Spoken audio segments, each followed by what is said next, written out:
It is that time. Florida State football time here at the Voice of College Football, FSU. So lock it in. Please join the chat and leave your comments and questions, and we will get to them over the next several minutes here on our Florida State show that we've knocked out now 154 consecutive times. Jason Parker's here, of course. That's a lot of time. NBC 6, Jason Parker. And you may ask yourself, I told you we're coming live. I'm not in a bunker. I'm not in a location. We're coming to you live this week from, let's turn it around here, coming to you live from LoanDepot Park, home of the AAA Miami Marlins. We're in action tonight against the St. Louis Cardinals. And for those of you who know anything about college football history, Mark, you're the voice of college football. What used to be at this site? The Orange Bowl. Exactly, that's correct. The Orange Bowl Stadium used to be here. And doing a little research on that stadium site, just want to point it out here, Florida State all-time has a 18-16 record in games played at that Orange Bowl Stadium, including a winning record against the Miami Hurricanes at that site. Really? Okay. Actually, yes, they were 15-14 against the Miami Hurricanes at that site, and then 3-2 in the Orange Bowl games that were played at this site. 2 losses to Oklahoma, 2 wins against Nebraska, and 1 win against Notre Dame. Now, here's your interesting part. Florida State has a winning record all time at that Orange Bowl Stadium. Miami, the Miami Hurricanes, who played at the stadium a lot longer, 70-plus seasons at the stadium, lost their last 4 games at this site. Their last 3 games, when it was in the Orange Bowl Stadium, to Georgia Tech, NC State, and UVA at the end of the 2007 season, and they lost to FIU here in 2019. So this is our home too, just like everywhere else. This is our home. Okay, so that FIU game was played at the current stadium, but on the site of the Orange Bowl. Sure. Right on that field. I was not aware of this baseball stadium. It looks like a nice baseball stadium. It's a nice baseball stadium. Basically it was a taxpayer monstrosity for Miami-Dade County. Residents of Miami-Dade County will be paying tax money on this for the next 30-plus seasons, if not longer. And currently it looks like there might actually be, though I will say there might be more fans here than were at Miami spring game last Saturday. I will say that much, though. So let's give the Marlins credit for that much. What does it seat? About 40,000. Really? Yeah, it doesn't fill up. It doesn't fill up.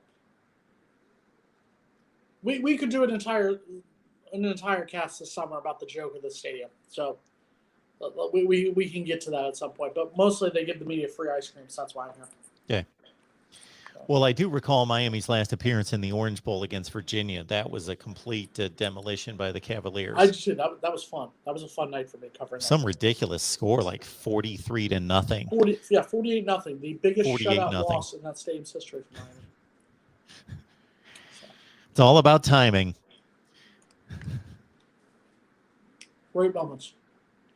So Florida State fans were, of course, excited at this point, I believe, last week, and then throughout the weekend because of the visit of Amarius Mims. So we discussed the 2 Georgia offensive linemen that had entered the transfer portal, and then it was quickly understood. And Logan, I believe, broke the news while we were on the stream last week that Amarius Mims was visiting FSU. All indications were that it was a positive visit, that Florida State was the top dog, pardon the pun, to bring him in. That was a good one. I like that one. But as it's happened, Amarius Mims decided to stay with the national champs. You know, I mean, he decided to stay home, and I guess Florida State gets bitten by the dog again twice, because obviously they missed out on him during the recruiting time. They missed out on him now with the transfer portal. You know, as much as I love Florida State and as much as I love my alma mater, I don't necessarily blame him for this one. And like you said, he spent a couple days on campus. It seemed productive, and all along it seemed like the only way he would leave Georgia was to go to Florida State. Yes, Miami was talking about the money bag they were going to offer, the serious bag they were going to give him. But it seemed like, and Logan, if his power was working at his home in Tallahassee, he would jump on and talk about this a little more. It seemed like it was the factor of being close to home was what kept Florida State in the ballgame. Obviously, right now you have to look at, and we talked a little bit about this before the show, Georgia is the defending national champs. They are in a good position right now. I don't think they're going to start the year as the preseason number one, obviously, but they are in a spot where they could be in the conversation for the SEC championship and maybe another spot in the college football playoff. Florida State is not in that position right now. It's just being honest. And we talked about it a little bit. Could he have made serious inroads as far as playing time, improving his potential draft stock in a couple of years coming to Florida State? Sure, absolutely. Right now, though, Georgia is the sexier spot than Florida State. So I don't really fault him for deciding to go back to Georgia. Best of luck. That's the decision you made. That being said, if you were going to go back to Georgia, why enter the portal in the first place? I feel like this is the one negative thing I have to say about the portal. If you are going to consider leaving Georgia so much that you are going to file the paperwork needed and enter the transfer portal, it's got to be a little awkward to go back. And I'm not just saying this for Mims in this case going to Georgia, but anyone. If Jordan Travis decided he wanted to enter the portal and then all of a sudden say, you know what, I'm coming back to Florida State, I got to think that's got to be a little bit awkward for him.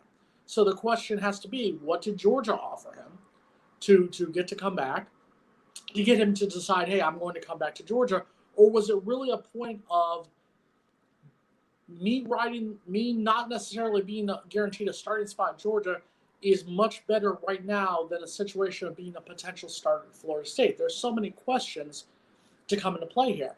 I feel like there are two major losers in this case. I don't think Florida State's a loser in this one because you can't lose what you never had. Mims was never a member of the Florida State family. He was somebody who, it would have been great. Don't get me wrong. It sucks that we're not going to be able to get him, but also at the same point, we never had him in the first place.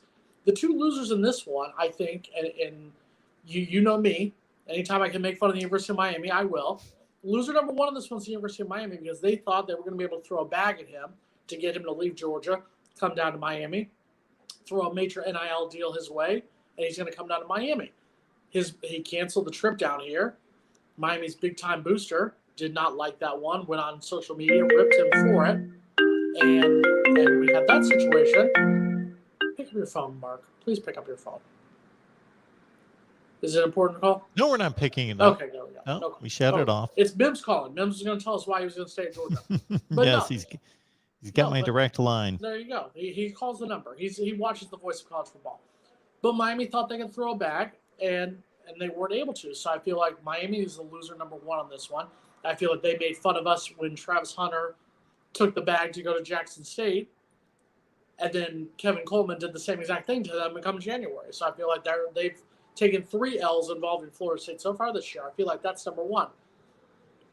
Number two, and I don't work with them, so I'm going to call them out on it. Logan probably needs to be a little bit more political, working up in the Tallahassee market. But War Chant screwed up on this one because they made a big deal about he's coming. Then when he didn't come, everyone else said he was coming too. No one else said it, War Chant. This one's on you. You take the L for this one. Noel Game Day didn't say it. They're a reputable outlet now. I think Chop Chat, my former employer, is a more reputable outlet at this point.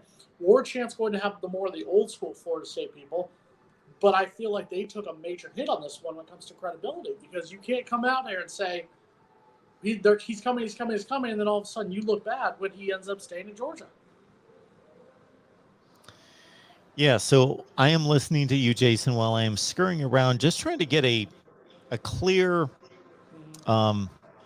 picture of Amarius Mims, where he stands in the Georgia offensive line rotation and how much he's played in the past. So he was just a freshman last season. So he's going into a sophomore season where obviously he's looking at trying to get into the rotation with one of the best offensive lines in the country. And that's what it's been at Georgia. And apparently he was uneasy and unsure about where he stood in regards to playing time. Even though he came in as a 5-star, one of the top 5 offensive linemen in the country coming out of high school, he didn't play as a freshman, obviously wasn't sure, and probably continues to not be certain about whether he's going to be an impact player and be able to work into that offensive line rotation. So I understand the determination. I could go to Florida State, which is certainly you have been as vocal as anybody else on here about offensive line issues at Florida State for the last 5 years, where I can come and sure, is there cachet to playing with Georgia? But if you can be productive at a major brand, then you set yourself up for a NFL career. Oh, I mean, there's a gentleman from Florida State who will be attending the NFL draft this season who did the same exact thing. Came from Georgia, came to Florida State, had a rock star year last year. Mr. Jermaine Johnson, who did exactly what you're saying. That being said, I think Mims is looking at it from the factor of last year was his freshman year. He's got at least 2 more years before he can declare for the NFL draft. So you've got those 2 years that you could spend at Georgia, which right now, I think you could say Georgia, even let's just say Alabama's the preseason number 1. Let's say coming in 4 months from now, Alabama's the preseason number 1 team. I think Georgia's definitely within the top 3 to start the season. Probably the clear runaway favorite in the SEC East, at least this season, and maybe next season, because I think Florida's in a rebuild mold. I think Tennessee is still building. And really, who else in the SEC East could compete with them at this point right now? Versus you come into a Florida State program who, trust me, I pray to God that Florida State is an 8-win team this season. I pray to God Florida State somehow is a miracle, and I hope that we win every single game. I know we won't, but I hope we do. But I think at this point you have to look at it. Do you have a chance to up your draft stock while on a 11-win team at Georgia, or a team at Florida State that's trying to win 7 games this season? I think if you're a grad transfer like I believe it's Dylan Gibbons, the kid who transferred in from Notre Dame. If you're a kid like that, you've already got your career, you've got your degree from Notre Dame, you're coming in at that grad transfer point. If you're Mims, you still have at least 2 more seasons to play college football before you can even sniff the NFL. Do you want to sniff that competing for SEC championships, possibly being in the college football playoff at Georgia while improving your draft stock? Or do you want to try to improve your draft stock at a Florida State program that's right now at this point striving for 7 wins? So, Jason, this leads me to a broader topic that's connected to being able to acquire these type of players, whether that be directly from high school or through the transfer portal. So if we strip off the name Florida State and the history and the prestige of what's been accomplished in the past, and just look at current standing and status in college football, Florida State is no different than Louisville, Georgia Tech, Purdue, Kansas State. You know, you could throw out a number of basically 500, or, well, Florida State's been below 500 and some of the teams I've mentioned above 500, but you know what I mean, in that just mediocre range of college football programs. If you take away the history, it still hurts. That mediocre hurt a little bit. I mean, it's true, but still, I know, but again, it's under the guise of let's take away the history and the tradition and the brand. Oh, we're a middle of the road ACC team right now, if we're going to be honest about it. I mean, yeah, right at now, best. Right now, you look at last season, you would say right now, going into this season, you would say, in the Atlantic Division alone, let's just look at the Atlantic Division, you would say Clemson, Wake Forest, NC State right now are all better entering the season than Florida State. Absolutely. So Florida State right now is striving to be, at best, if you just want to say on paper, Florida State is striving at best to be 4th place in the Atlantic Division. Now, does Florida State have the talent to be better than 4th place in the Atlantic Division? Absolutely. I think Florida State has that talent.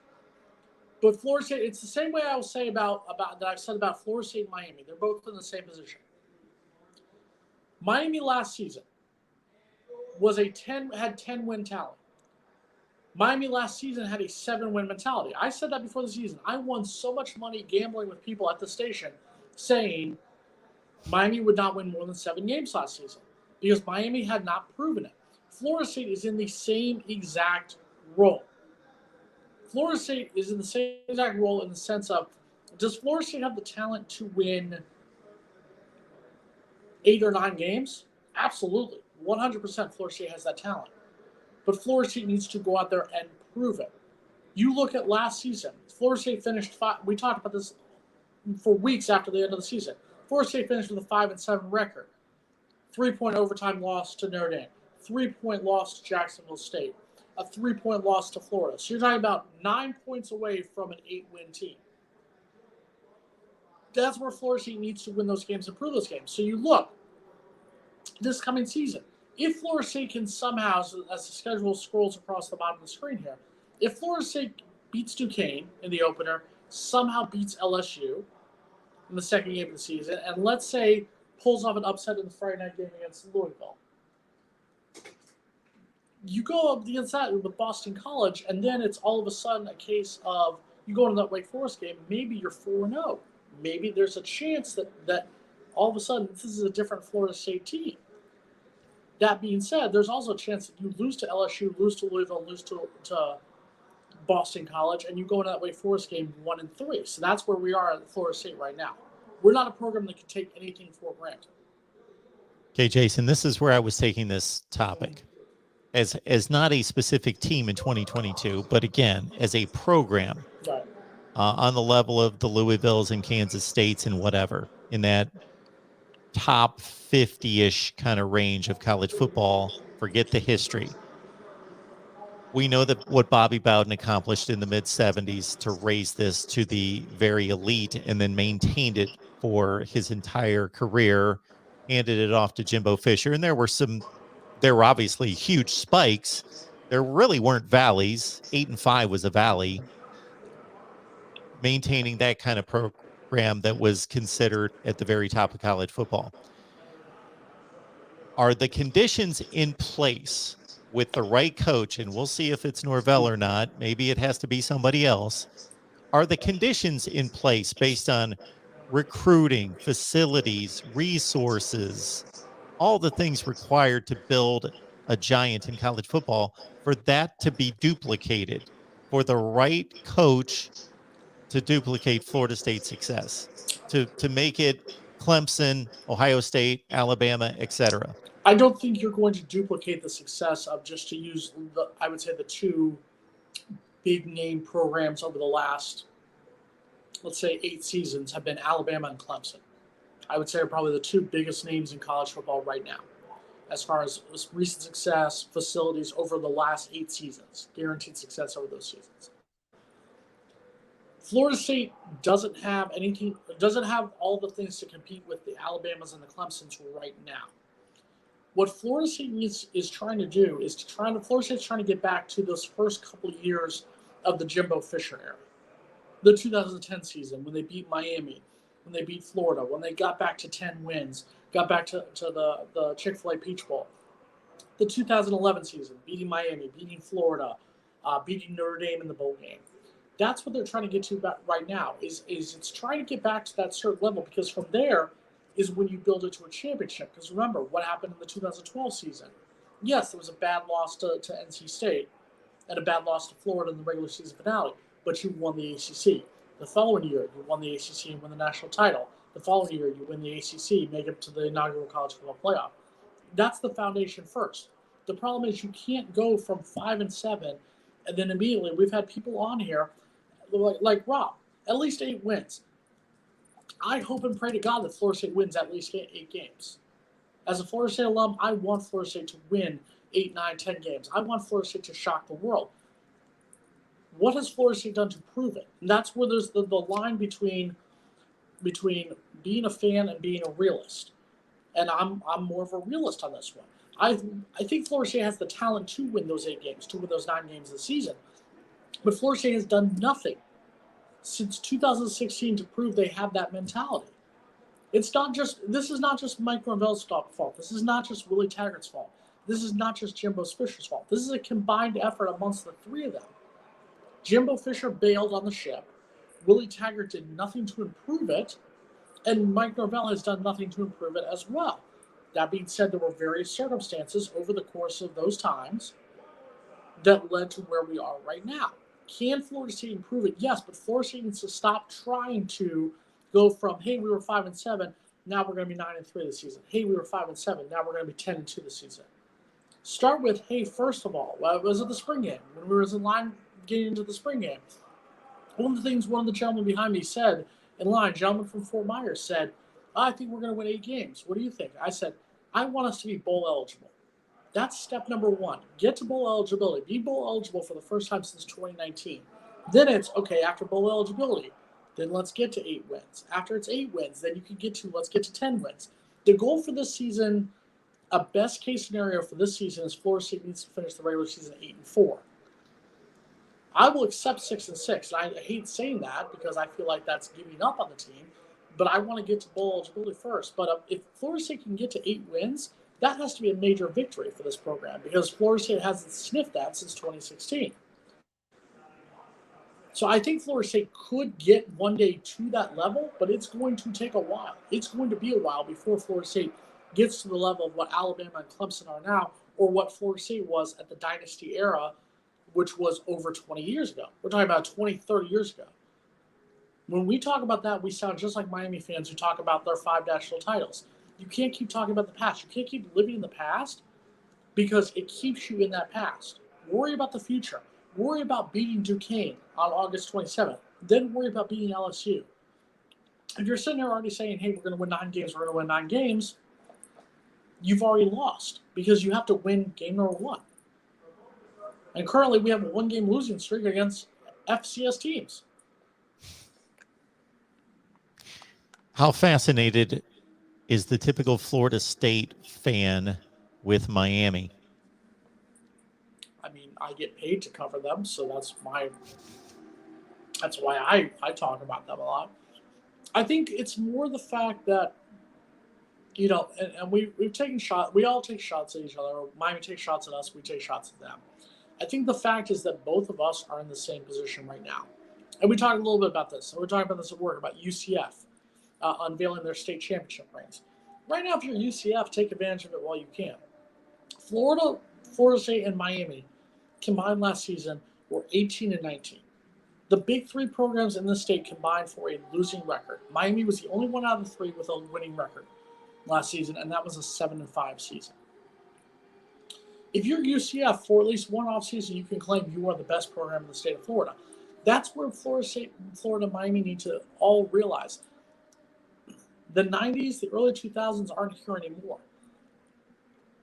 I think Billy Napier sort of realizes a little bit about Florida, and he's saying, hey, guys, you got to be patient with me at Florida. I also think it doesn't help that he's going to have to face a schedule that's going to once again include Georgia, LSU, and the tough teams there. I think there's a lot of delusional Miami fans who think that because Mario Cristobal's coming in and they look at, oh, he's a former Cane, he won national titles, he's going to lead us to instant success. Well, Randy Shannon was a national title winning player at the University of Miami, was a national title winning assistant at the University of Miami, and he was 28-22 in his 4 seasons. Mark Richt was part of the first signing class at Miami that ended up winning the first national title. That led them to the first national title in 1983, even though he wasn't a part of that team, but he was part of that initial group of success under the late Howard Schnellenberger. And he left after 3 seasons. Obviously, he had some medical issues, but he was here only for 3 seasons. There comes a point where, once again, I say between being a fan and being realistic. If you're Miami and Florida State, you have to look at it both as we're not good right now. We're not good where we used to be. If 7-5 is considered a successful season just because it's a winning record, that's not what Miami's standard is. That's not what Florida State's standard is. Your standard has to be winning championships. And until both teams get back to winning championships, and if you keep Rob's comment up for 1 second, I'm going to address that in one moment. If your standard is 7-5, you're not a success. Now, Rob says right here, Miami's schedule unfortunately is looking pretty favorable for them. I agree. The two toughest games right there on their schedules are Texas A&M and Clemson, both of them on the road at various points. On the surface, Miami should finish the season 10-2. But the question's going to come in with Miami. What games That's what I said. The Miami is a 10-2 talent team. They were also a 10-2 talent team last season that lost to a Virginia team that finished 6-6 and a North Carolina Florida State team that had losing records. They had no business losing to any of those three teams. So the question is going to come into play. Right now, on the surface, what games will Miami lose that they're not supposed to? Virginia and Virginia Tech, Florida State, North Carolina. You're going to have a combination of those four games that I think they lose at least two of. So yes, Miami's schedule unfortunately is looking pretty favorable for them on paper, but in reality, they're going to slip up. And if Miami fans want to disagree with me, that's fine. Prove me wrong. Have Miami win 10 games in a season, and that will prove the doubters wrong. Well, apparently they have hired a coach who I agree with your take, making that analogous to the Randy Shannon hire, the Mark Richt hire. I put that in a different category because, again, he is the only coach in the last 20 some years of Miami football who proved somewhere else that he's a winner. Every other coach Miami's had did nothing before Miami, did nothing after Miami. He's the only one that he had Georgia in the top 10, 8 out of 15 years. If there was a playoff, he would have had them in the playoff multiple times. Anyway, he was an accomplished coach. As you mentioned, I think he just wasn't at a right time in life. And unfortunately, he's had health issues and just, they had the one big season, but it just, he's not in a position to be in this profession anymore. So we'll take him out of the mix. But Mario Cristobal showed at Oregon that he does know how to manage and maintain and build a program and recruit and win games at a pretty high level. He does. But we have talked about this before, and I'll say this before I head out. It is a different world, Pac-12 football versus, for lack of a better term, because he's playing a SEC team in Texas A&M this season. But Southern football is different. Don't get me wrong; the ACC is nowhere near on the same level as the SEC right now. That being said, it's a much different world playing competitive teams like Clemson, Texas A&M. To a certain extent, road games at Virginia Tech, at Virginia, North Carolina and Florida State both coming into Hard Rock Stadium. That's a little bit of a different world than at Oregon, where you're taking on, don't get me wrong, USC's a good team, Washington's a good team, but last season, would you have said the Pac-12 was better as, thank you very much, I wonder, Pac-12 was much better than the ACC? No, I would probably say I would say the ACC was slightly better than the Pac-12 as a whole.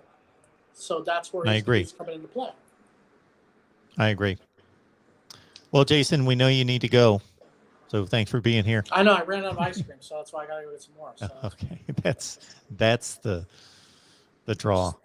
That's why I'm not. You think I want to cover the Miami Marlins? That's why they bribe us with ice cream, because they know that's the only way to get us to cover this team. But enjoy the night. Enjoy the game. Do your thing. Appreciate you being here. We will do this next week. Absolutely. Thanks, Jason. Take it easy. See ya. I will stick around for a few minutes and go through the chat here, see if there's anything.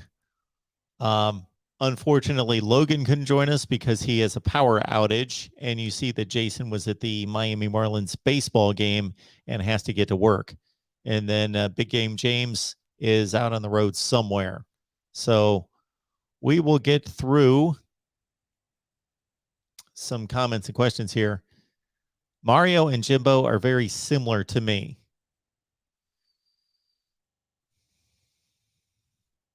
Don't know what that necessarily alludes to, but I don't see any other comments and questions that need to be addressed. Appreciate you being here for our Florida State Seminole show, and apologize for it being, again, brief tonight, but we've had a number of mishaps regarding Logan, Jason, and James tonight. So we will be back next Wednesday, 6 p.m. Eastern. So lock it in, as we always do, right here, the voice of college football, FSU. And again, see you next Wednesday. Our next show, Miami Hurricanes Live. I know you love to hear that, Florida State fans. Thank you, T Wonder. Again, apologize for the short show tonight and not much content, but that's the way it rolls tonight, unfortunately. But our next live show here at the Voice of College Football, Miami Live, Thursday at 8 Eastern, and we'll see you then. Thank you, Michael.